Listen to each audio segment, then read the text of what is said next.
Assalamualaikum warahmatullahi wabarakatuh. Okay, ini sesi kedua kita.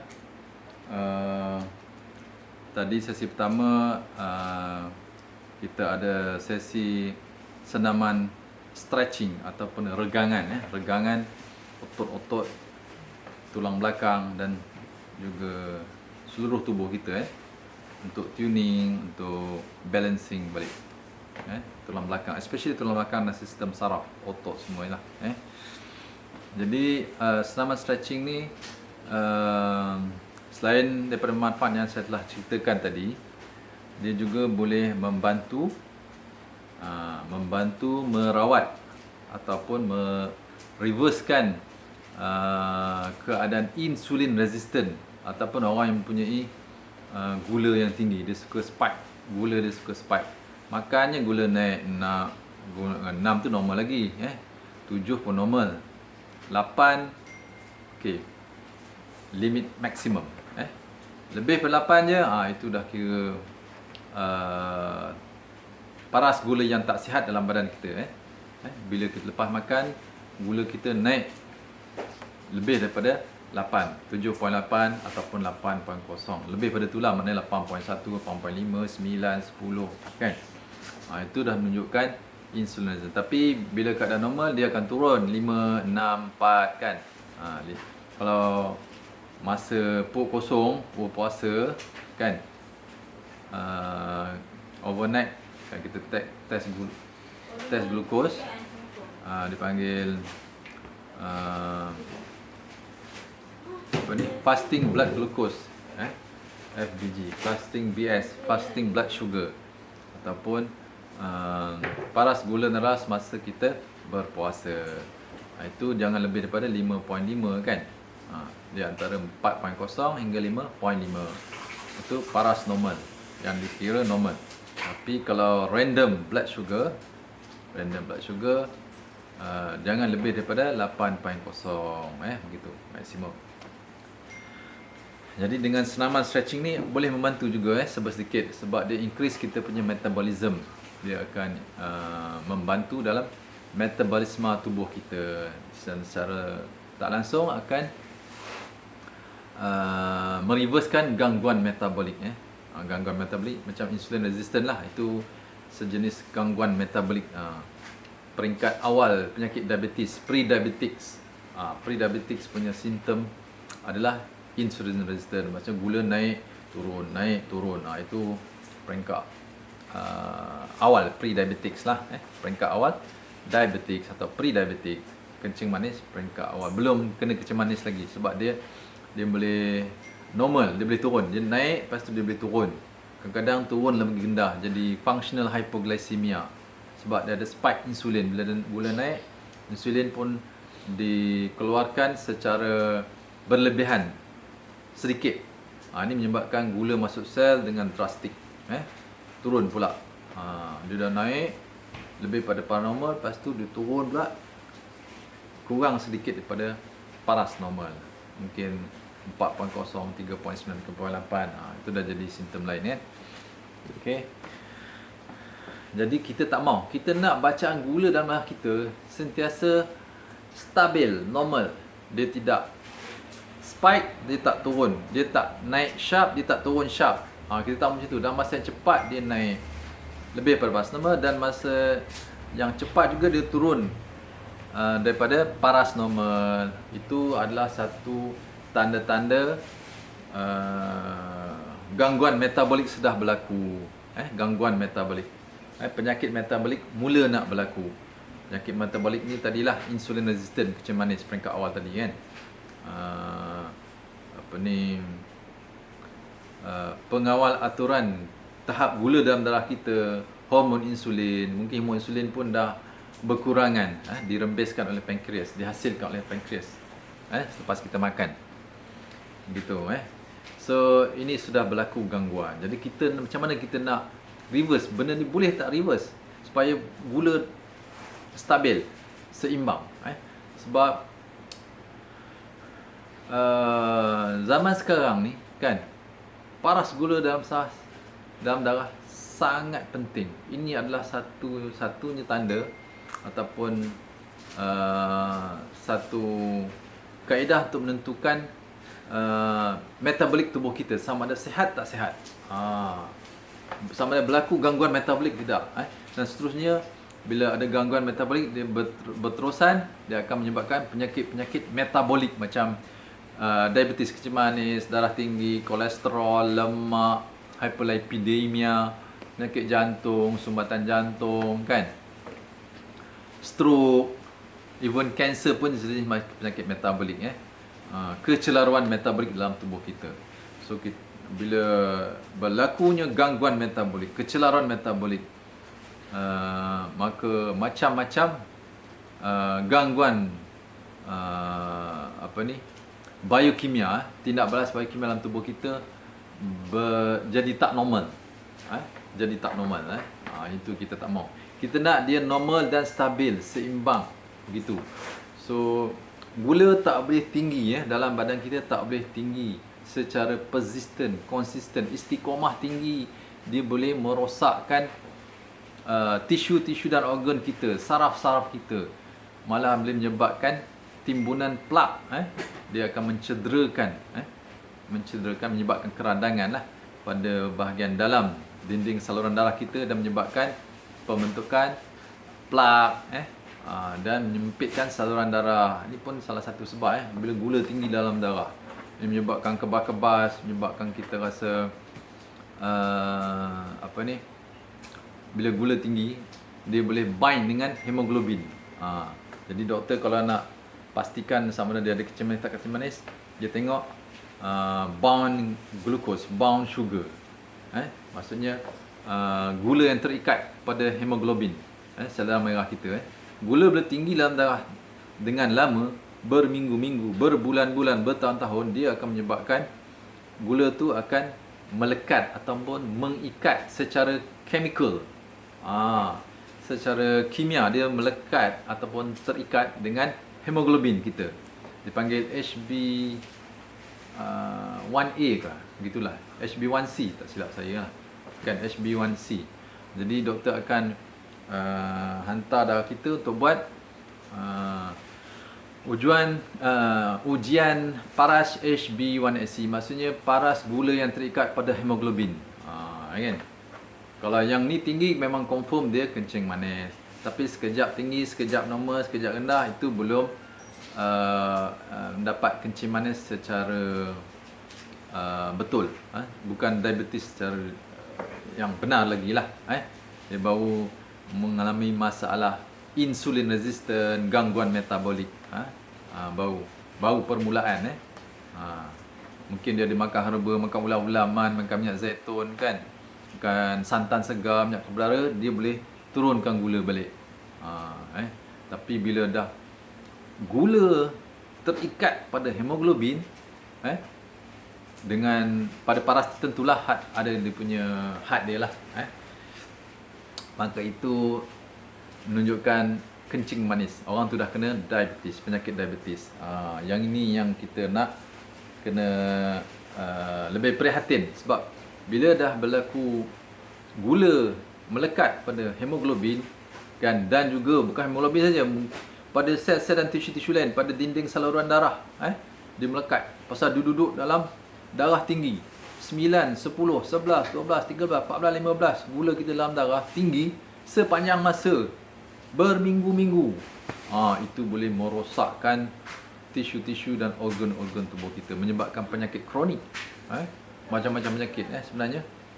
Boleh merosakkan jantung, merosakkan buah pinggang, merosakkan sistem saraf, otak juga, menyebabkan demensia.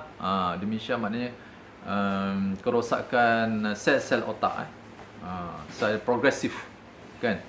Dan juga retina mata, jadi glaukoma, mata makin rabun-rabun, kerosakan mata lah, saraf-saraf mata, kan, saraf-saraf periferi, kan, nanti deria rasa pun makin kurang. Itu orang kencing manis yang teruk, bila gula dia dah melekat pada sel-sel dengan banyak. Gula tak boleh duduk dalam darah lama. Gula bila kita makan makanan, makanan karbohidrat lah, so gula mesti diserap dalam sel untuk diguna oleh tubuh. Kalau duduk-duduk bertimbun dalam darah kita, itulah permulaan menyebabkan penyakit-penyakit kronik yang lebih teruk nanti akan datang. Sebab tu doktor sangat penting melihat paras gula dalam darah. Kena cek. Ini indikator sangat penting untuk menentukan kesihatan seseorang. So zaman sekarang makanan, terlalu banyak makanan refined foods. Inilah punca-punca dia. Bukan makanan yang hanya tinggi glycemic index, karbohidrat bukan, tapi makanan yang boleh block penyerapan gula ke dalam sel. Itu yang lebih signifikan, menyebabkan insulin resistant, menyebabkan gangguan metabolik, yang menyebabkan gula bertimbun dalam darah, tak boleh masuk sel. Dia block, gula block, being block daripada masuki sel. Macam mana dia block?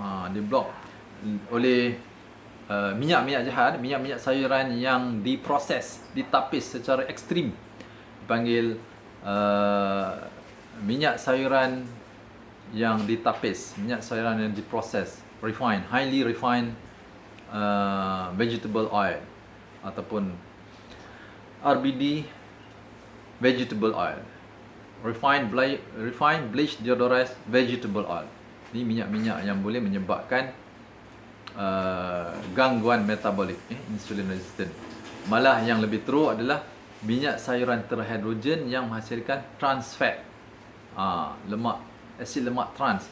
Iaitu sangat dahsyat kesan kepada gangguan metabolik. Dia akan block reseptor-reseptor insulin, dah tak berfungsi. Insulin keluar, pankreas keluarkan insulin, tapi gula tak boleh serap dalam sel sebab fungsi reseptor tu telah diganggu oleh trans fat, minyak-minyak sayuran yang diproses secara ekstrim, hydrogenated fats, emulsifier,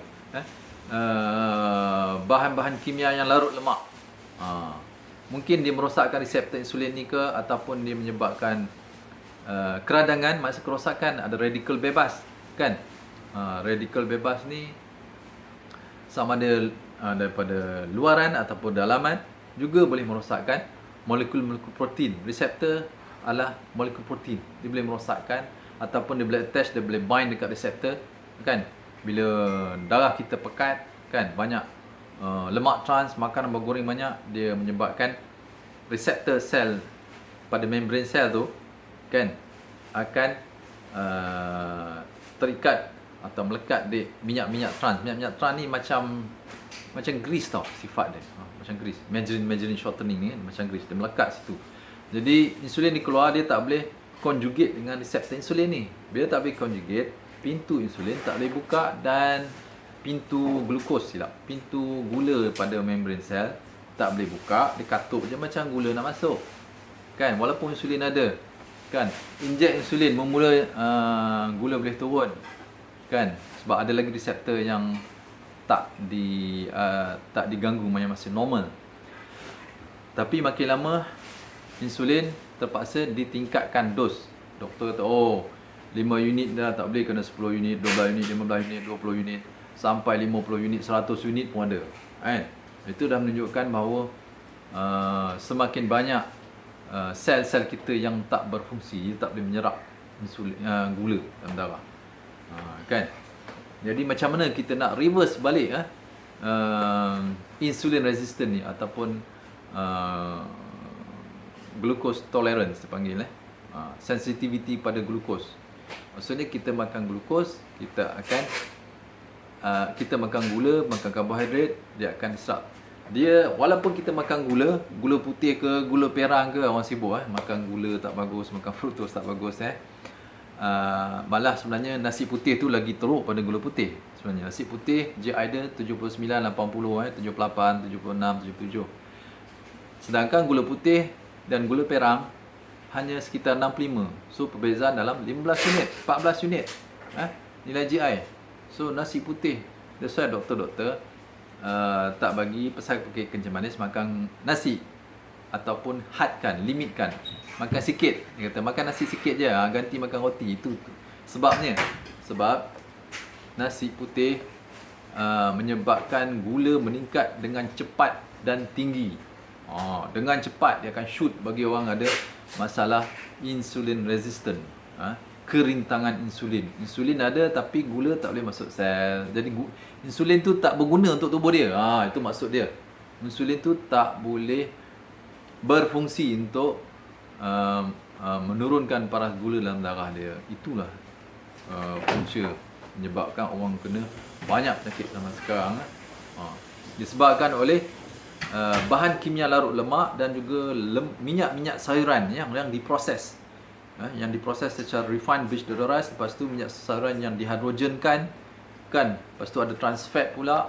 So banyak kategori minyak sayuran yang boleh menyebabkan insulin resistant, blockage gula daripada masuk sel. Ini yang kita nak kena jaga betul-betul, gula. Saya nak cerita bahawa saya sebenarnya pun ada juga gula saya pada tahun 2010, 2009, 2011 saya cek sebab mak saya pernah kena kecil manis kan. Lepas saya rawat, alhamdulillah dia normal.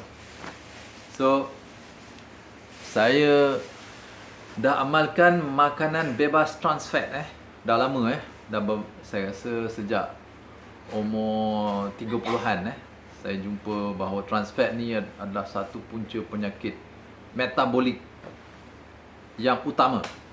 Trans fat so saya dah tak ambil trans fat. Tapi saya ambil biskut biskut tawa bukan biskut lemak yang murah tu, biskut tawa yang mahal nak sebut brand pun tak proper kan kat sini kan. Biskut tawa ataupun panggil biskut lemak, biskut yang tak ada gula, tawa kosong, tawa hebe orang kata kan, dan dia tak ada berminyak macam biskut lemak yang kita tengok yang membakar keluar minyak tu, itu banyak margarin. Itu memanglah teruk, itu tak boleh makan. Ini biskut tawa yang tak ada minyak, kalau kita tengok atas tak ada berminyak, dan tawa margarin memang tak ada. Dia tulis situ non hydrogenated vegetable oil. Saya pernah komplain lah kepada dia punya QA officer dia kan. So you claim biskut awak ni sebagai biskut yang sihat tapi ada minyak sayuran terhidrogen, macam mana kan? Eloklah tukar kepada minyak sayuran tak terhidrogen, non hydrogenated vegetable oil. Okay, itu pun saya makan, gula saya meningkat menjadi 10.7. Saya tengok, terkejut. Sebulan saya beli 2 tin, 3 tin, sebab makanan yang bermargarin tak boleh. Jadi saya beli biskut tu je lah kan. Okay, saya makan itu. So latest information, rupanya dalam biskut dan roti kek ada emulsifier. Saya pernah cerita kenapa emulsifier mudarat kepada tubuh kita, menjadi penyakit kan. Emulsifier yang terdiri daripada GMS ataupun dipanggil monoglyceride, diglyceride ataupun SMS, sorbitol monostearate. Ada satu lagi apa dipanggil stearol, apa dipanggil lah, sodium stearol lactylate. Itu semua jenis-jenis emulsifier yang mengandungi stearic acid. Stearic acid ni adalah jenis asid lemak berantai karbon 18 yang 100% tepu. Stearic acid tepu semua dia tepukan minyak sayuran kan yang berantai 18 secara penghidrogenan, fully hydrogenation. Maksudnya penghidrogenan penuh minyak sayuran untuk menghasilkan asid stearik semua. So dalam minyak sayuran dia ada campuran macam-macam. Asid stearik, ada asid oleic, ada linoleic acid kan, linolenic, omega 3, omega 6 kan. So dihidrogenkan jadi semua stearic acid. Jadi semua stearic acid.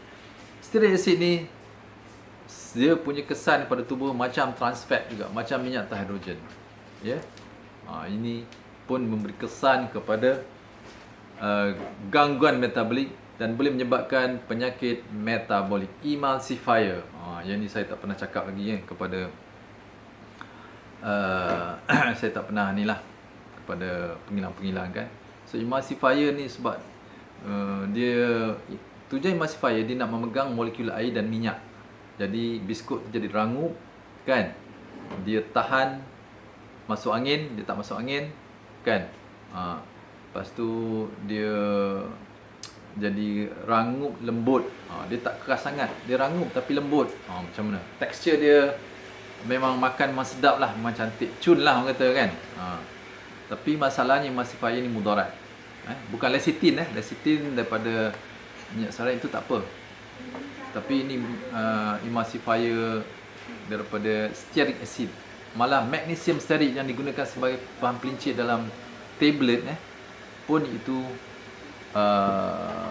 memudaratkan, menyebabkan gangguan metabolik pada sel, pada tubuh kita, pada mitokondria kita gitu So yang ini yang kita kena jaga. Emulsifier pun kita kena jaga.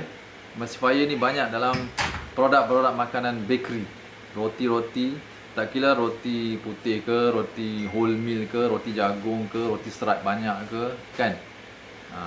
Dia ada benda ni, kecuali dia sebutlah bebas bahan aditif kimia, bebas emulsifier kan. Dia okey lah kan. Alright. So benda ni semua lah antara faktor-faktor punca-punca yang menyebab kepada gangguan metabolik pada insulin resistant kita. Begitu Jadi bukannya karbohidrat, bukannya gula. Ini saya nak terangkan point dia. So tapi bagaimana kita nak counter benda ni? Kita nak reverse insulin resistant supaya reseptor kita bersih balik, reseptor kita, insulin kita normal balik, supaya gula boleh serap dalam darah dengan efisien. Jadi saya shortcut lah. Pertama sekali, so saya terangkan step by step Ini saya terangkan produk saya tak terangkan dari segi makanan. Nanti makanan kita terangkan satu persatu kemudian So produk pertama sekali Al-Manna yang kaya prebiotics Al-Manna yang raw powder macam Bioshifa punya. Saya tunjuk Bioshifa punya begini, Al-Manna raw powder kan. Alamak terbalik kan, terbalik macam mana nak jadi tak terbalik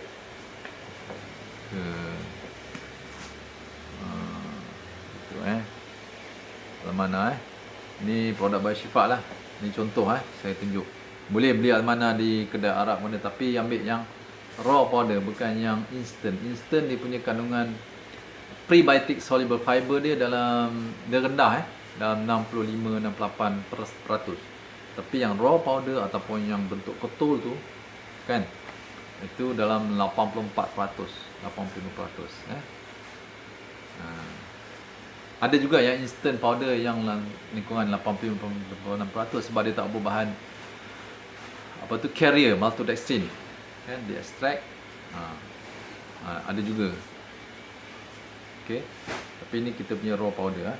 So minum Al-Manna ni satu sudu besar sehari. Bagi orang yang ada gula dia sekejap naik sekejap turun Naik lebih pada paras normal sedikit dan turun kadang bawah pada paras normal. So Al-Manna, maka Al-Manna akan membantu reversekan insulin resistant dan gula kita akan normal, cantik je kan, cantik gitu. Yang kedua kan, ini yang paling lembut lah Al-Manna ni, paling lembut dan paling mudah untuk menurunkan paras gula dalam darah.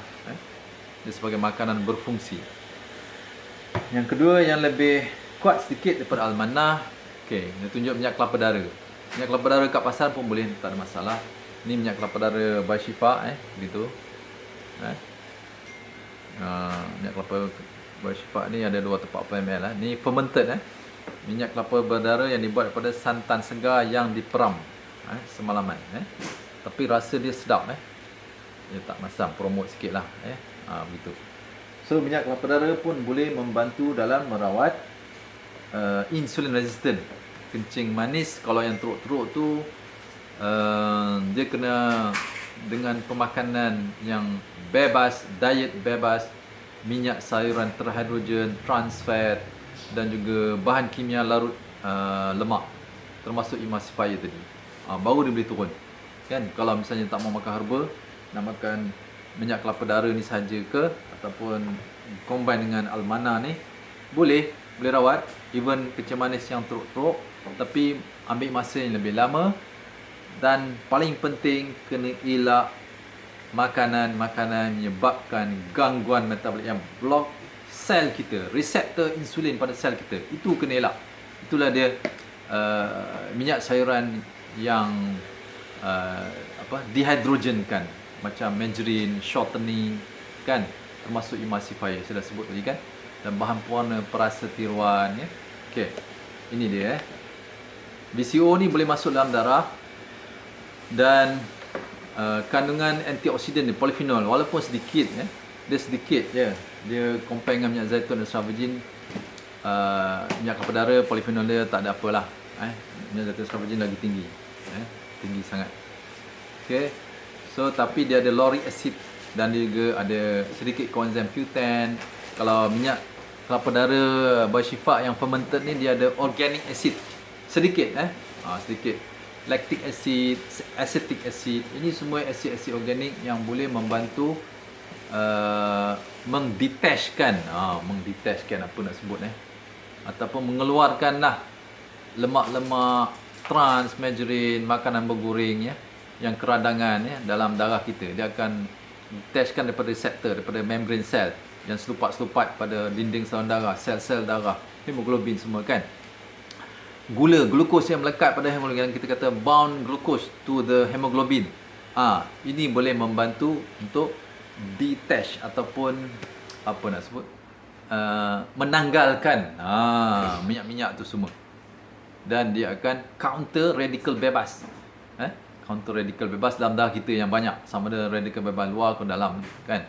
Dan juga oxidized fatty acid, dia akan neutralkan oxidized fatty acid. Ini minyak-minyak sayuran yang biasanya yang bergoreng, minyak sayuran yang RBD oil, kan, minyak sayuran terhidrogen ni banyak oxidized fatty acid. Tambah sekali makan bergoreng yang menggunakan minyak sayuran yang recycle banyak kali, itu terlalu banyak bahan oxidized fatty acid yang boleh merosakkan molekul protein kita, lemak kita, struktur kita, membrane sel, malah mitokondria dan DNA, dinding saluran darah sekali. So ini boleh membantu. Almana walaupun dia tak boleh masuk dalam darah, dia boleh upgrade boost kita punya microbiome, bakteria baik dalam usus kita, supaya dia seimbang, sihat. Dan fungsi bakteria baik inilah yang menyebabkan dia menghasilkan butyric acid dan juga metabolite yang lain, short chain fatty acid and acetate, propionate kan, lactic acid, macam-macam yang benda ni akan masuk dalam darah, dia akan clear up juga darah kita, dia akan detach, tanggalkan, begitu. Dia akan mengubah profil lemak plasma darah kita yang negatif jadi positif, yang tak baik jadi baik, yang tak sihat jadi sihat, slowly and steadily. Ini membantu. Ini yang mild sekali. Ini saya tunjuk yang mild sekali, sebab kita ada beberapa lagi produk saya nak tunjuk. Yang ini yang paling mild, yang paling lembut, yang paling ringan, tetapi berkesan juga kalau kita makan konsisten. Yang sederhana, yang kuat sikit, yang paling kuat. Bagaimana kita nak merawat kecil manis yang teruk-teruk, reverse insulin resistant, metabolik, penyakit-penyakit metabolik. Okey, begitu Right. Yang ketiga, ni minyak zaitun extra virgin. Ini sangat bagus Ini lagi berkesan daripada dua yang tadi Almana dengan BCO, minyak kelapa dara. Ni minyak zaitun extra virgin, ni by Shifa punya Ni daripada Syria So insya-Allah, alhamdulillah kan. Saya sebelum ni kalau makan tumis-tumis dengan minyak masak minyak sayuran, minyak masak lah, apa-apalah minyak masak tak payah sebutlah kan, akan meningkatkan gula sedikit jadi 7, 8 gitu. Tapi sekarang alhamdulillah gula saya baru test tadi 4.9, padahal semalam makan durian minggu ni makan durian je banyak kan, makan pulut lagi, makan pulut pulut serikaya, apa dia panggil lah, pulut lah, pulut serikaya. Semalam 2 hari saya makan nasi putih, tak makan beras parboil pun. Makan nasi putih yang GI tinggi tu, GI 17, saya cakap nasi putih GI dia tinggi kan. 2 hari ni saya outstation keluar makan nasi putih je. Alhamdulillah. Test pagi ni saya ingat gula naik. Tengok 4.9. Sebelum tu 4.2 ke 4.0 begitu 4.2 macam tu. So alhamdulillah tak ada masalah hypoglycemia sekarang. Mantap. So saya dah amalkan ni minyak zaitun extra virgin ni bagus boleh ambil lah setiap hari 1 sudu besar ataupun selang sehari begitu Ini membantu reversekan insulin resistant. Maksudnya dia akan menurunkan gula normal. Tapi dengan syarat jangan makan margarine. Kalau nak makan minyak zaitun untuk merawat kecil manis, jangan makan margarine. Bukan margarine kita sapu kat roti, tapi margarine yang ada dah dibubuh dalam roti dan biskut dan kek, dia dah masuk dalam dough. Creamer dan dari creamer semua tu. Dan juga satu lagi, glyphosate. Glyphosate kena elak. Ini sangat penting Baru dapat gula kita stable.